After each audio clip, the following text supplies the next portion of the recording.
ஆயிடும். ஒரு ஆசிரியர் பாடம் நடத்திட்டு இருந்தாரு. உடனே டிஓ வேகமாக இன்ஸ்பெக்ஷனுக்கு வந்துட்டாரு. யோ, எல்லாரும் கிளாஸ்க்கு வந்திருக்காங்களா? வந்திருக்காங்க சார். அட்டண்டன்ஸ் எடு. முத்து உள்ளேனையா, குத்து உள்ளேனையா, பிரபு உள்ளேனையா, ஸ்டாப். அந்த 3 பேர் எந்திரி. பார்த்தா ஒரே ஒரு பையன் எந்திரிக்கிறான். என்னடான்னு கேட்டா 3 பேருக்கு அவனே உள்ளேனையா போட்டிருக்கான். மீதி 2 பேர் எங்கடான்னு கேட்டா மீதி 2 பேர் வல்லவன் படம் பார்க்க போயிட்டாங்களாம். வல்லவன் பார்க்க போயிட்டாங்க. அவங்க தான் வல்லவங்க. உடனே டிஓ கேட்குறாரு, ஏன் சார் எல்லாரும் வந்திருக்காங்களான்னு கேட்டேன். அப்போ ஆமாம், நீங்கள் அவனே எல்லாருக்கும் உள்ளேனையா போடுறான், அப்பயே நீங்கள் பார்த்துட்டு சும்மா இருக்கீங்க. தொப்புன்னு காலில் விழுந்துட்டாரு.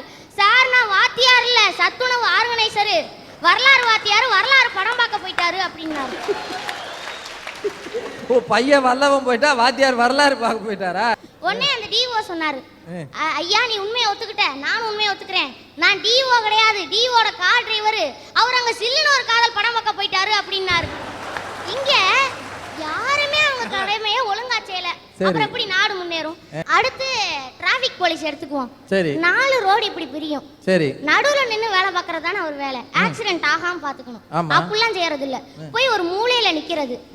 ஆக்சிடென்ட் நடந்தாலே வேகமா ஓடி வந்து ரவுண்ட் போடுறது. இல்ல நான் தெரியாம தான் கேக்குறேன், டிராபிக் போலீஸோட வேலை ஆக்சிடென்ட் நடக்காம பாத்துக்கிறதா இல்ல முட்ல வந்து பிடிக்கிறதா?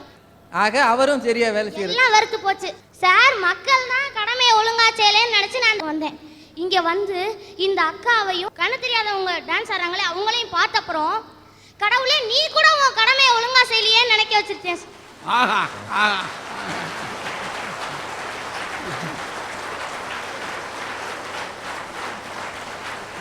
இவ்வளவு நேரம் விளையாட்டா பேசின தம்பி, கடவுளே இந்த மாதிரி படைப்புகளை எல்லாம் கொடுத்து சுனாமியால் அழிவுகளையும் கொடுத்து நீயே உன் வேலையை ஒழுங்கா செய்யலையே, நாங்க எப்படி செய்ய போறோம்னு பெரிய தத்துவம் பேசிட்ட.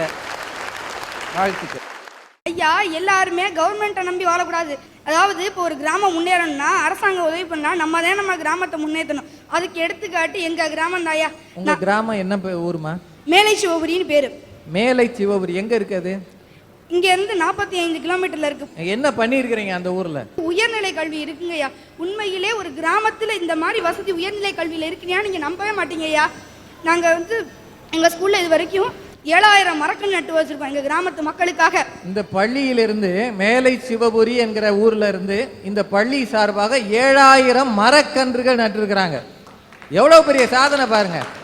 மாணவர்களாக கூடி மரக்கன்று நட்டுட்டு வந்துருவீங்களா இல்ல அதை பராமரிப்பீங்களா? இந்நேரம் வரைக்கும் பராமரிச்சுட்டு இருக்காங்கய்யா. 2 நாளைக்கு ஒருக்கா போய் தண்ணி ஊற்றுவாங்கய்யா. கிராமத்து மக்கள்லாம் சேர்ந்து எங்க பள்ளி நல்லா இருக்கணுங்கிறதுக்காக எங்க பள்ளியில எல்சிடி ப்ரொஜெக்டர், அதாவது கம்ப்யூட்டர் திரை மூலமா பிள்ளைங்க எல்லாம் பாடம் படிக்கணுங்கிறதுக்காக ஒவ்வொரு வகுப்பு வரைக்கும் கொண்டு வந்திருக்காங்கய்யா.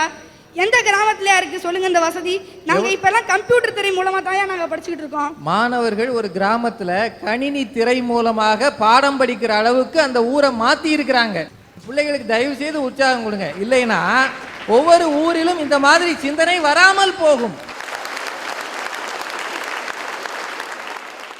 அடுத்து பள்ளியில் படித்து முடிச்சுட்டு வெளியில் போகிறாங்கல்ல, அவங்களையெல்லாம் பழைய மாணவர்கள் சங்கம்னு வச்சு அந்த பழைய மாணவர்கள் சங்கத்திலேருந்து எங்களுக்கு கிட்டத்தட்ட 7 லட்சம் ரூபாய்க்கு மேலே எங்கள் கவர்மெண்ட் ஸ்கூலுக்கு காசு கொடுத்துருக்காங்கய்யா. எங்கள் ஸ்கூலில் படித்தவங்களாம் இப்போ எப்படி தெரியுமா இருக்காங்க? அமெரிக்காவில் சயின்டிஸ்டாக இருக்காங்க 3 பேர், லண்டனில் இருக்காங்க, இங்கிலாந்தில் இருக்காங்க. இப்படி உலகம் முழுவதும் எங்கள் ஸ்கூலில் படித்த ஒவ்வொருத்தர் இருக்காங்கய்யா. அது எங்கள் ஸ்கூலுக்கு உண்மையிலே ரொம்ப பெருமையாக இருக்குங்கய்யா. இப்போ சமீபத்தில் நடந்துச்சு இல்லைங்கய்யா உள்ளாட்சி தேர்தல். அதில் எங்கள் எதில் நின்ற தலைவர் எல்லாரையுமே எந்த கட்சி சார்ந்தவங்களா இல்லாமலும் தனியாக நின்று யார் நல்லவங்களோ அவங்க ஊர் மக்களாக தேர்தல் இல்லாமல் நாங்கள் தேர்ந்தெடுத்திருக்கோங்கய்யா. அரசு அமைகிறதுக்கு முன்னாடியா எங்கள் கிராமத்துக்கு அரசாங்கத்துலேருந்து 40,000 ரூபா பணம் கொடுத்துருக்காங்கய்யா. இவங்க ஊரில் உள்ளாட்சி தேர்தலே நடத்தாமல் ஏகமனதாக எல்லாரையும் தேர்ந்தெடுத்ததால அரசுக்கு ஆகிற தேர்தல் செலவு 40,000 அரசாங்கம் கிராமத்துக்கே கொடுத்துருக்கு. இது அரசாங்கத்தினுடைய மிகப்பெரிய பெருந்தன்மை. அதில் அவங்க செய்யக்கூடிய விஷயம். ஆனால் கிராமத்துக்கு வளர்ச்சிக்கான நிதி. கிராமத்தை நாங்கள் 2 நாளைக்கு ஒருக்கா போய் கிராமம் ஃபுல்லாக சுத்தம் பண்ணுவோங்கய்யா. எங்கள் கிராமம் இப்போ நல்லா சுத்தமாக இருக்குது. கட்டட வசதி எல்லாம் இருக்குது. அடிப்படை வசதி முதற்கொண்டு எங்கள் எல்லாரும் இருக்குது. எங்கள் கிராமத்தில் 50 வயசுக்கு கீழே உள்ளவங்க எல்லாமே படித்தவங்க நாங்கள் நிச்சயம் சொல்லுவேங்கய்யா. எங்கள் ஊர் மாதிரி ஒவ்வொரு கிராம மக்களும் அவங்களோட ஊரை முன்னேற்றிட்டா நிச்சயம் 2020 இன்னும் 5 வருஷத்தில் நம்ம நாடு முன்னேறிடுங்கய்யா. ஒரு பெண்ணு 9ஆம் வகுப்பு படிக்கக்கூடிய பொண்ணு, பேரு செல்வி எஸ்பி அகிலா. இது கராத்தேல தேசிய அளவில் பரிசுகள் வாங்கியிருக்கு. Black belt. அதில் கராத்தேல பிளாக் பெல்ட்டுன்றது கொஞ்சம் கடினம்னு சொல்லுவாங்க. அந்த பெல்ட்டை வாங்கியிருக்காங்க அவங்க. அது மட்டும் இல்லை, மற்றவர்களுக்கு இந்த கலையை சொல்லிக் கொடுக்குது இந்த பாப்பா. சிலம்பாட்டத்தில் மாநில அளவில் பரிசுகள் வாங்கியிருக்கு. ஸ்டூடெண்ட் ரத்னா அவார்டு அது வாங்கியிருக்கு. ஸ்போர்ட்ஸ் அதாரிட்டி ஆஃப் இந்தியா அவங்க என்ன செஞ்சுருக்காங்க, இந்த பிள்ளையினுடைய முதல் தர சாதனையாளர் விருது வழங்கியுள்ளதோட கூட +2 படிக்கிறதுக்கு ஸ்காலர்ஷிப் தொகை வழங்கியிருக்காங்க. அப்படின்னா இந்த பெண்ணு ஒரு வளரும் அருமையான இளங்கலைஞர். விளையாட்டுத்துறையில் தேசிய அளவில் மிகச்சிறந்த சாதனைகள் படைத்த இந்த பெண்ணை பாராட்டி சன் டிவியின் அரட்டை அரங்கம் இவரது கல்விக்காகவும் இவரது முன்னேற்றத்திற்காகவும் ஒரு தொகையை இவருக்கு வழங்கி இவரை கௌரவிக்கிறது. மங்கையராய் பிறப்பதற்கு நல்ல மாதவம் செய்திட வேண்டுமான்னு ஏன் சொல்றாங்க தெரியுமா? பிறக்கிறது பொண்ணுன்னு தெரிஞ்சா அத கருவிலேயே அழிச்சிடுறாங்க. அதுலயும் தப்பிச்சு பிறக்குது பாத்தீங்களா அந்த பொண்ணு. அதுக்குத்தான் மங்கையராய் பிறப்பதற்கு நல்ல மாதவம் செய்திட வேண்டுமான்னு சொல்றாங்க. இதுக்கு இப்படி ஒரு அர்த்தம் இருக்குன்னு உங்க மூலம் தான் தெரிஞ்சுக்கிட்டான். சரி, இப்ப சாதாரணமா ரோட்ல பாத்தீங்கன்னு வச்சுக்கோங்களேன், நம்ம பசங்க இந்த பாலங்கட்டை இருக்குல்ல அதுல உட்காந்துட்டு போற வர பெண்களுக்கு மதி போடுவாங்க. டேய் மச்சான் அந்த ஃபிகருக்கு 75 மார்க் போடலாமாடா? என்னடா மச்சான் ஒரு ரசனை 45 கூட தேராதுடா போடா அப்படின்னு சொன்னதுக்கு அந்த மார்க் போட்டு தான் அந்த மார்க்கை விட்டாங்க. அப்படிதான் விடுறாங்க. சரி சரி சரி, ஏன் விட்டான்னு இப்பதான் தெரியுது. இப்படி மார்க் போடுறாங்களே யூடிசிங்கிற பேர்ல உள்ளந்தள்ளுறீங்களே நீங்க, சரிதான், தப்பு இல்ல.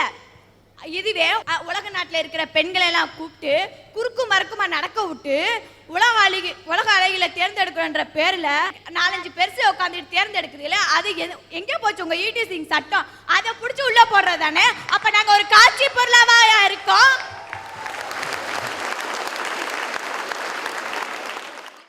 சார் இவங்க நிலமா பரவாயில்ல. நாங்க இவங்க வம்புழுத்தா எங்களை ஈவிடிசிங் கேஸ்ல உள்ள போட்டுருவாங்க. இவங்க எங்களை வம்புழுத்தா நாங்க எங்க போய் ரிப்போர்ட் பண்றது? படிப்புல ஃபர்ஸ்டாவும் பேச்சுல ஃபர்ஸ்ட் எல்லாத்தையும் ஃபர்ஸ்டா வர ஒரு பெண் திருமணத்துக்கு பிறகு 2வது செகண்ட் ரேங்க் மார்க் எடுக்கிற அளவுக்கு ஏயா இருக்கு. ஆண்கள் குடும்ப தலைவராகவும் நீங்க அவங்களுக்கு அடிபணிக்கிறவங்களாவும் ஏன் இருக்கு? அப்படிதான் இருக்கு. பேசாம ரேஷன் கார்டுல உங்க பேரை மேல போட்டுற வேண்டியதானே? இல்லையா, நாங்க ரேஷன் கார்டுல கேட்கவில்லை, வாழ்க்கையில முதல் உரிமை வேணும்னு கேட்க. வாழ்க்கையில முன்னுரிமை கேக்குறீங்க.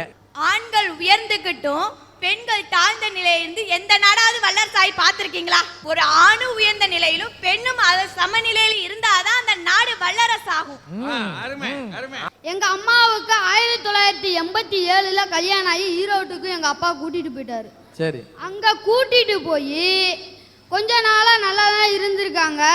திடீர்னு எங்க அப்பா எலெக்ஷன்ல தோத்து போயிட்டாரு. அந்த பணத்தை ஈடு செய்யறதுக்காக எங்க அம்மாவை வரதட்சணை கேட்டு கொடுமை பண்ணியிருக்காரு. எங்க அம்மா வரதட்சணை கொடுக்க முடியாதியான்னு சொன்ன உடனே அப்போதைக்கு எங்க அம்மா கர்ப்பமா இருந்திருக்காங்க. ஏன்டி உனக்கு வரதட்சணையே கொடுக்க துப்பு இல்லையே, உனக்கு எதுக்குடி புள்ளைன்னு சொல்லி அந்த புள்ளைய கொண்டு விட்டாங்க. வகுத்துல இருக்கும் போது கலைச்சிட்டாங்க. என் புருஷன் தான் இப்படி இருக்கிறான்னு சொல்லி மாமியார் வீட்டுக்கு போவதுக்கு அங்க மாமியார் கொடுமை தலைவரிச்சு தாண்டவமாடி இருக்கு. மகன் ஆம்பளை, அவன் 1000 பொண்டாட்டி வச்சுக்குவான். நீ இருக்க இஷ்டம்னா இருடி, இல்லை நீ போடி, நீ அட்டுலையும் சரப்புளியுமா கொண்டு வந்தா அப்படின்னு கேட்டாங்க. எங்க அம்மா நீ யாருமே எங்களுக்கு வேணாம் அப்படின்னு சொல்லிட்டு தனியா கொடுத்தன வந்து இருந்தா 7-8 வருஷத்துக்கு அப்புறம் திருப்பி எங்க கூட ஒண்ணு சேர்றேன்னு வந்தாரு. வந்துட்டு திருப்பி ஏதோ ஒரு பிரச்சனைனால ரோட்டு வரைக்கும் தரன்னு முடிய பிடிச்சி இழுத்துட்டு வந்து போட்டு அடிச்சு விட்டாரு. அடிச்சதுல எங்க அம்மா கட்டத்து வேலை செய்றவங்க. அடிச்சதுல அவங்க ஏற்கனவே ஒரு ஆள் சம்பாதிக்கிறனால ரொம்ப வீக்கு உடம்பு. அதனால அடிச்சதுல தாங்க முடியாம நெஞ்செலும்பு ஒடிஞ்சு போச்சு.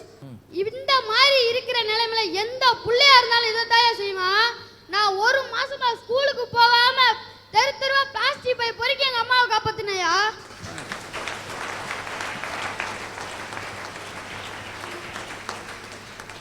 மோசமான ஒரு தகப்பன் ஒரு வீட்டில் இருந்தா சின்ன பிள்ளைகள் கட்டாயமாக குழந்தை தொழிலாளராக மாறித்தான் ஆக வேண்டும்னு இந்த பிள்ளையினுடைய வாழ்க்கை பாருங்க. எல்லா அப்பா மாதிரி எங்க அப்பா எங்க கூட இருந்திருந்தாருன்னா நாங்கெல்லாம் சந்தோஷமா இருந்திருந்தோம்னா எங்க அண்ணன் இந்த வருஷம் படிப்பை நிப்பாட்டிட்டு வேலைக்கு போயிட்டு இருக்காயா, டாக்டர் பியூன் வேலைக்கு. எங்க அண்ணன் படிச்சிருப்பால. நீங்க கேட்கலாம், உங்க அண்ணன் படிக்கிறதுக்கும் நாடு முன்னேறதுக்கும் என்னடா சம்பந்தம்னு கேட்கலாம். ஐயா, எங்க அண்ணன் படிச்சிருந்தானா நான் இந்த வருஷம் 10வது முடிச்சிட்டு நிக்க போற நிலைமையில இருக்கேன். நான் படிச்சேனா இந்தியாவை முன்னேறதுக்கு ஏதாச்சும் ஒரு வலையில உறுதுணையா இருந்திருப்பல்லையா. அப்ப கண்டிப்பா அதுல என்ன அடங்குதுன்னு பாருங்க. பெண் சிசு கொலை, ஒரு பெண்ணுக்கு கொடுமை, தொழிலாளர் நிலை, இதெல்லாம் ஒளிஞ்சாதான் 2010 கண்டிப்பா இந்தியா வல்லரசு ஆகுறாங்க. அருமையா பிள்ளையினுடைய வாழ்க்கையை பாருங்க. வரதட்சணையால் மனைவியை கொடுமைப்படுத்தி துன்பப்படுத்திய ஒரு தகப்பனால் ஒரு பையன் ஏற்கனவே படிப்பை விட்டுட்டான், இவனும் படிப்பை விடுகிற நிலையில் இருக்கிறான். இப்படி படிக்க வேண்டிய இளைஞர்கள் எல்லாம் படிக்காமல் போனால் வல்லரசாவது எப்படி அப்படின்ற ஒரு கேள்வி நம் முன்னால் நிற்கிறது. இந்த பிள்ளைகள் ஒவ்வொருவரையும் பார்க்கிற பொழுது எதிர்காலம் மிக பிரகாசமாக இருக்கிறது அப்படின்றது மட்டும் நல்லா தெரியுது. நாங்கள் நினைக்காத முறையில் நீங்கள் நினைச்சிருக்கீங்க. அதனால் உங்களால் அந்த அதிரடி மாற்றங்களை எதிர்காலத்தில் செய்ய முடியும். நான் இப்போ சில ஆட்களை இங்கே கூப்பிட போகிறேன். கருப்பாயின்னு ஒரு பெண்ணு. வாங்க வாடா. என்னடா ஐயா, நாங்கள் அநாத குழந்தைகள் என்று சொல்வதை விட அரசு குழந்தைகள் என்று சொல்வதை நான் பெருமிதம் கொள்கிறேன். என்னுடைய வாழ்க்கையில் நடந்த ஒரு சம்பவத்தை சொல்கிறேன். 11 வருஷத்துக்கு முன்னாடி வயலோகம் என்ற பக்கத்து கிராமத்தில் அகரப்பட்டியில் சாதி கலவரத்தினால் எங்கள் அம்மா வேலைக்கு போன இடத்துல கொண்டுட்டாங்க. எங்கள் அப்பா அதே நினச்சி மைண்டு சேஞ்ச் ஆகி எங்கள் அப்பா தூக்கு போட்டு இறந்துட்டாங்க. ஆனால் நாங்கள் 4 பேர். எனக்கு 7 வயசு இருக்கும், எங்கள் அக்காவுக்கு 12 வயசு, என் தம்பிக்கு ஒரு 5 வயசு, என் தங்கச்சிக்கு 1 வயசு கூட ஆகலை. எங்கள் அம்மா இறந்து எங்கள் அப்பா இறந்துட்டாங்க. 4 பேரும் அனாதை நின்று சார். அப்போக்கி எங்கள் ஒரு ஹாஸ்டலில் எங்களை கொண்டே சேர்த்து விட்டாங்க. ஐயா, உங்களை யாரையா படிக்க வச்சது? என் தகப்பனார் தான். ஆனால் என்ன யார் படிக்க வைக்கிறான்னு உங்களுக்குலாம் தெரியுமா? என் தம்பி 9th பாதியோட முடிச்சுட்டு அவன் என்னை படிக்க வைக்கிறாயா. என்ன என் செய்யும் அவன்கிட்ட நான் கேட்டேன், நான் தானே அக்கா, நான் உன்னையும் தங்கச்சியும் படிக்க வைக்கிறேன், நீ படிக்க போன தம்பின்னு சொன்னதுக்கு அவன் என்ன வார்த்தை தெரியுமா சொன்னா? நான் படித்தா எனக்கு மட்டும்தாக்கா பெருமை, ஆனால் நீ படிச்சானா அந்த குடும்பத்துக்கு அந்த சமூகத்துக்கே பெருமை அப்படின்னு சார். எங்களுக்கு ஹாஸ்டல் இருக்கிற வரையும் தான் சார் அது சொந்த வீடு எல்லாமே. எனக்கு அதை விட்டால் வேறு வழியே இல்லை. ஹாஸ்டல் பேர் என்னப்பா?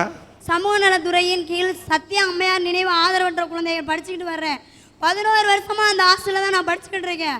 சாதி கொடுமையை ஒழிச்சாதான் நம்ம 2020 நம்ம இந்தியா வல்லரசு ஆகும். பெண்களாக பிறந்தது சாக பொருட்களையா, சாதிக்க தான் பிறந்திருக்கோம்.